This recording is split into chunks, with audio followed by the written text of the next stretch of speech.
my slides somewhere? Great. Okay, so I'm going to talk a little bit about some trends today that we're seeing, and also introduce Dean Capital first. This is what so basically, we're a venture capital firm investing in software, digital media, mobile applications, and e-commerce. Hopefully you recognize some of the companies up there. Shazam, actually, the fourth largest market in the world for Shazam is Italy. These are the areas we invest in, as I mentioned. Target global companies. So we look at companies in Italy. We look at all across Europe. We also have offices in Palo Alto, but our headquarters is in London. We're very actively working with our companies. So 3 key ways. One is business development. The other is HR. And the other is global expansion. So we've taken a lot of companies from Europe, brought them into the US. In fact, we brought Shazam into the US. I don't think the company ever would have expanded to where it is today without being in the US market. Also have looked at a company in Italy, Expert Systems down in Modena, which now has entered the US market, which has also changed their business extensively. And then using our network, both in Silicon Valley and Europe for our companies. This is our team. Myself, so Steve and Cedric in Silicon Valley, and then the rest of the team in London. And as I mentioned, we do cover Europe.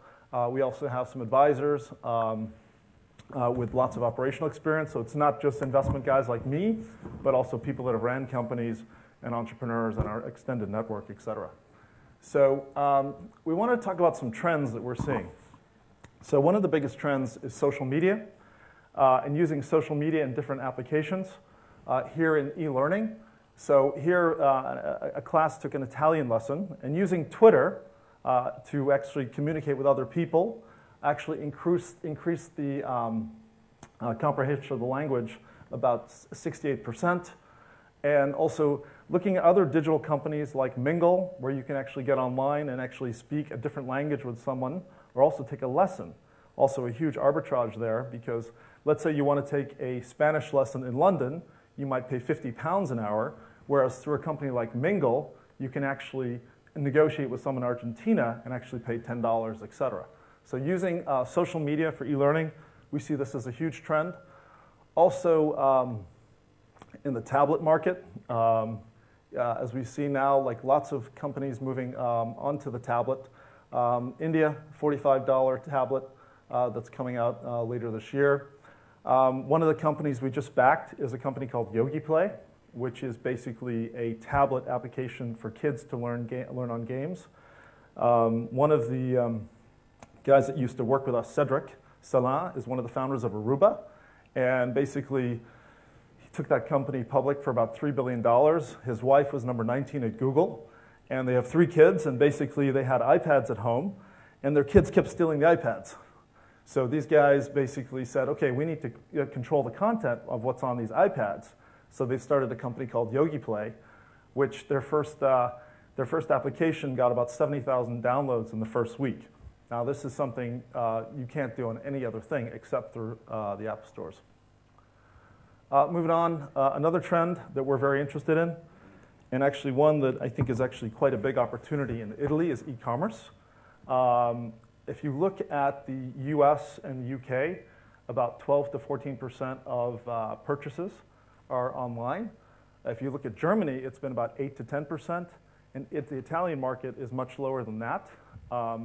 We have not seen a lot of startups in e-commerce coming out of Italy, but we think this is a very interesting market for any of the entrepreneurs in the room. These are some of the growth rates of Germany. We invested in a German e-commerce company last year, which I'm going to show you now, called Vinland. Does anyone know this company? Anyone know what they do? They sell diapers, okay? So there's a company in the US called Diapers.com, which basically just got bought by Amazon for about $800 million about 12 months ago. So basically, when a mother has a kid, she basically needs diapers for 3 years. And she buys diapers every 45 days. So this is the perfect e-commerce model. We invested in the company in August. They launched in October. And they did their first quarter business plan in the first 2 weeks. They did their first year's business plan in the first quarter. Their first year of operation, they did 6.7 million euros of revenue, and now they're at about 1.5 million euros per month of revenue. Now, we've never seen a business been able to do this, but this shows you the power of e-commerce if you get the application and the offering right. I think, as I mentioned, I think if anyone wants to do this in Italy, I'm happy to talk to you after because I'm interested in potentially funding it. Next area, obviously, we've seen many companies today. We saw Max's company, et cetera. Mobile applications. Apple had their 25th billion download recently. Just over the holidays, there was 1.2 billion apps downloaded. And we think this is an excellent opportunity. We've actually probably one of the most active investors in investing in mobile applications in Europe. We did another company recently. Within 2 years, we've already got 3 buyers that want to buy it for about 20 times our money. Very interesting space. Lastly, games. Obviously, you can't have a presentation about sectors that are of interest without talking about games. Rovio, Angry Birds, 700 million downloads, 200 million minutes per day. And this company is now reported to have $1 billion valuation over about 3 or 4 years. This company comes out of Finland. Not your typical country that you expect companies like this to come out of, but with the invention of new technologies, open source, MySQL, and the App Store, you can create these kind of applications anywhere. Shazam came out of London, came out of West London, now is in Silicon Valley, but we're seeing lots of really interesting companies come out of all kinds of countries, including Italy. So I think that is the formal part of my presentation. So I wanted to leave time for questions and answers and whatever else you want to do. Thank you very much. And should we sit down? Yeah, sure. Olivier said that VCs are lazy, so. So we have to keep it up there. We have to keep it up. Yeah. Okay. I'm sure there are a lot of questions from the audience. Strange not, but I tell you. Can I cold call? Okay, Ambassador. Thorin, any questions? And by the way, thank you very much for inviting us. Excellent event. I've been doing something else with Sandy. No, I just you think that there's been this reluctance, I know, on the part of VCs. I know that Europe has not been Europe, not just Italy, but Europe has not been a place that people have sought investments. It did not. There's some in Asia, of course, but mainly in the U.S. And I just wondered if you see that trend is really changing, and is it you finding sort of feeder that Europe acts as sort of a feeder for the VC environment in the States? So, great question. Actually, I do 100% agree with what you're saying, and it is changing year by year. You're seeing companies like SoundCloud, which Max mentions. Actually, Max's company himself is actually the leader in the world in lyrics. I'm sure his next round, a US VC, will be looking at it. You saw Kleiner Perkins come into the UK for Shazam, Berlin for SoundCloud. Recently, also Sequoia coming in for Songkick. So I think there's some really interesting things happening in Europe, which is very different when I came up here in '95. So I came out to London after business school in '95, and venture capital back then was really like a scientist and an accountant. And it was very different. It was very hardcore tech. And these days, with the new stuff, the digital media, the e-commerce, people can create companies very quickly with very little amounts of money. And if they get traction, then take more money. And so I think it's much easier to start a business today than it was back then. And I think, look at the economies, right? I mean, do you want to go work for a big corporate with no job security? Whereas if you do a startup and you get traction, you control your destiny, right? So it's a much more interesting opportunity, I think, for a lot of people. But you see places like Berlin and London Tech Hub, very active with startups. Italy actually has not been much on the radar, and I think events like this are very important to get it on the radar. I mean, the Italians create the best cars, the best clothes. I'm wearing a nice Italian suit today. And you know, best designers in the world and lots of things. But in the tech world, it hasn't really come about. And I don't know why. But I think it needs you know, support from the government, not just the U.S. government, the Italian government. I mean, if you look at the venture capital industry in the U.S., it was started by the defense unit of the U.S. In Israel as well. Germany, the German government's putting a lot of money into Berlin to get that whole ecosystem. I think Berlin is probably the most interesting place in Europe right now for startups.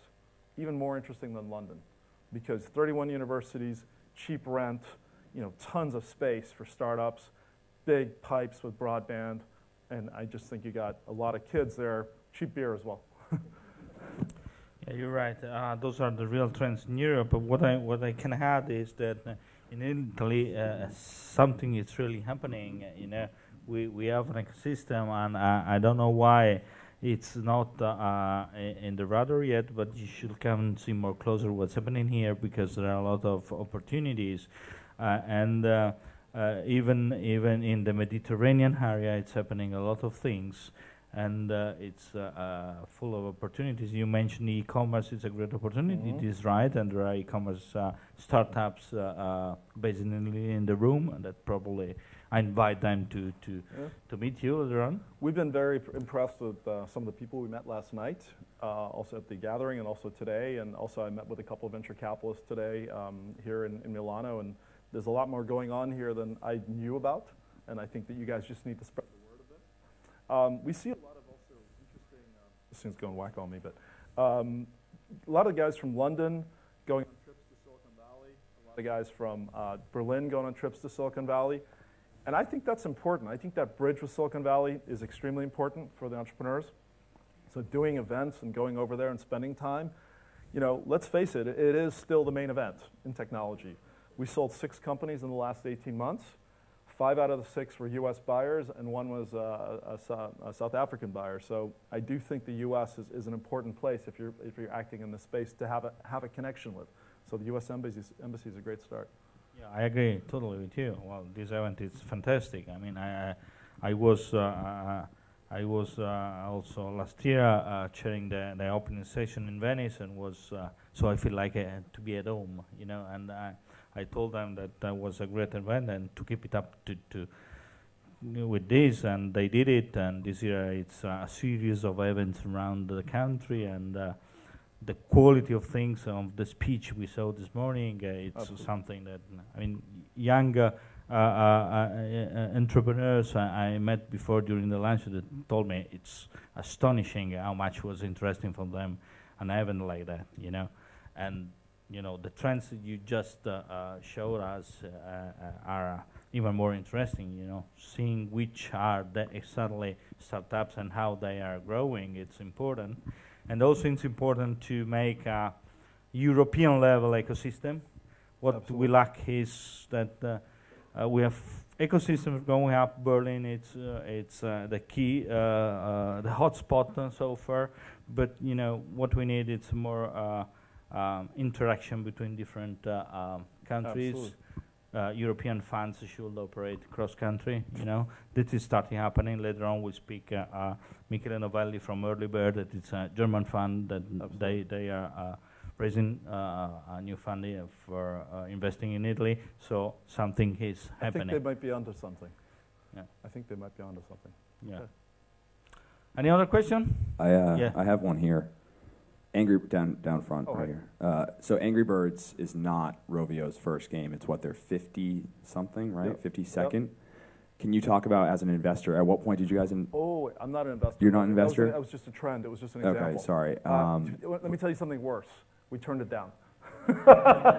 Haha. You know, actually, a friend of mine at Morgan Stanley said, hey, there's this Finnish company doing games, and, you know, we looked at the first stuff, and it wasn't that interesting. And we actually didn't go up there and meet the team. Had we met the team, we probably would have invested. Right. You know, we've seen lots of things where we see a business plan and, you know, not. But you meet the team and you go, wow, right? Right. And so it's all about the DNA of the people. And I was going to say that relationship, maybe you wanted to talk about the relationship as an investor with a team that maybe is still figuring things out, right? That's Sure. It's a very hard thing when an entrepreneur goes out to pitch for funding, and they're trying to pitch you on this vision, but at the same time, they know that things are going to change. Sure. And so, how do you try to support, and how do you try to, be available to support those people? Right. I think a lot of for the first-time entrepreneurs in the room are saying, "Oh, I want to pitch someone and get them to give me a check." Right. Isn't it more about building that relationship? Well, I think the first thing, and I think Olivier talked about it before, but for the first-time entrepreneurs, the real first thing is the DNA of the core team, right? Do we think these guys have the stamina and intelligence to create something, right? And then looking for where the holes are.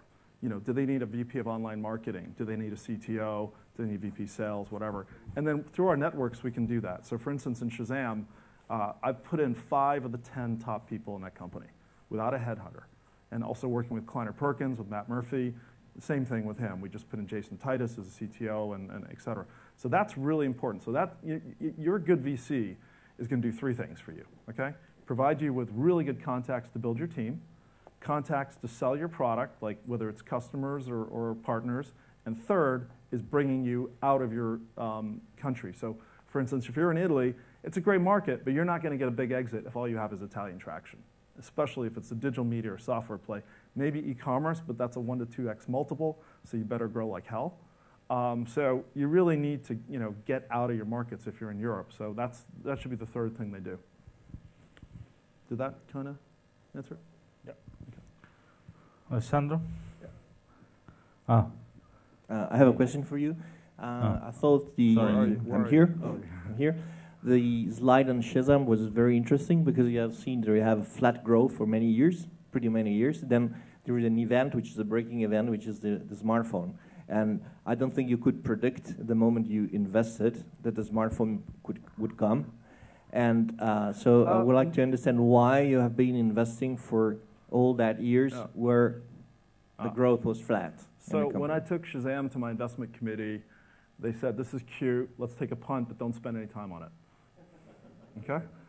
Because when Chris, the founder, showed me the demo in a taxi, he said, hey, put up the radio, put up the radio. He tagged that song, and I was like, holy shit, that's amazing, right? The first time you do Shazam, you're like, wow, right?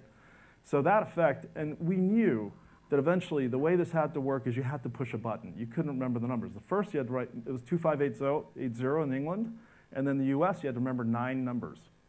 It's impossible. But then the first thing happened with AT&T and Verizon where they embedded the application, so you just pressed a button on WAP. And then you saw the first jump up in the traffic. And then we were one of the first 10 apps on the iPhone, and Apple spent millions of dollars advertising our app on TV, on national TV. And someone, Nihal, mentioned the Super Bowl. 50% of the ads at the Super Bowl were Shazamable. And people were doing the Shazam logo on the Super Bowl, which has 250 million people watching it. So that was just phenomenal. So you mean that the metrics were not as bad as it looks because of a scale effect? No, it was bad, but it was also, I just believed that this would be something that people would want to do. And we put, not a lot of money initially, so we also knew that if it didn't go right, we would lose the investment, but that's venture capital, right? Venture capital, statistically, 50% of your deals go zero. And if you don't have enough zeros, you're not taking enough risk.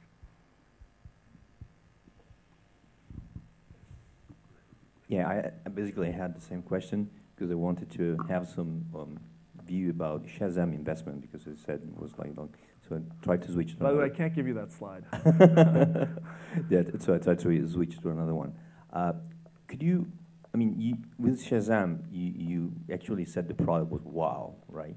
While with Angry Bird, you said probably if I had met the team, you just rejected by the business plan, right? So what was actually your deal flow? As every VC, probably you favor best people, but what are the real things that makes you click when you select an investment and then you select the team? It's definitely team and product. And as someone just mentioned, they didn't have the Angry Birds product back then. When I first got the Angry Birds thing, I played all 18 sequentially, for hours, like all of you have. So it's such an addictive product. If I had seen that product, I probably would have definitely invested in it. But we didn't have that at the time. Also, we're a small team. We're like 5 or 6 individuals in London, and we see 25 to 50 business plans per week. Okay, and we're a small fund. I'm sure Accel or Sequoia or Kleiner probably sees that times 5. So you can't hit everything, right? But it's really team and product. I mean, you got to like the guys, right? You want to take money from someone you don't like? I mean, this is a relationship you're going to be in for probably 5 to 10 years. So we invested in a company called Endeca, 2002. We sold it in Q4 last year to Oracle for $1.1 billion. But we were invested for 10 years. Shazam, we've been for 8 years. So, you're going to be 5. I would average, the average holding period, I think right now, from startup to exit is probably 8 years. So you better make sure you like these people that you're getting into bed with. Yeah. Okay. Well, very well. Una domanda I think io. last one. Sorry, I will speak in Italian. Al di là dell'idea della startup, che sia di successo o non di successo, quali sono le 3 attitudini umane e tecniche che le piace cercare nel team? Okay, so Attitude and skills. io sono 4 italiano, parlo un po'. That's it, though. But I did understand. What are the 3 points they're looking for in the team? The 3 human and technical the 3 human attitudes skills. you prefer. So the number qualities. 1 human skill is something called chutzpah. So it's like, does this guy or woman just, in their teeth want to just conquer, like Max, it just lives and breathes his business, right? 2, do they know what they're doing? Because if they just have energy but they don't know what they're doing, it's not very productive. But if they know the sector, and then 3 is the product. Do they have the product guy there for me? No. So we're very product driven, because at the end of the day, if you have a great product, you can work around that, some of the other things, but no, if you don't have a good product, you'll get killed. Okay, thank you very much, Naran. You're welcome. Thanks Ciao. to all. Ciao. It's coffee time, I think. I'll talk to you soon. Grazie mille. Grazie a tutti. Adesso facciamo una pausa caffè veramente corta e poi riprendiamo i lavori alle 5 e facciamo una sessione di pitch di startup.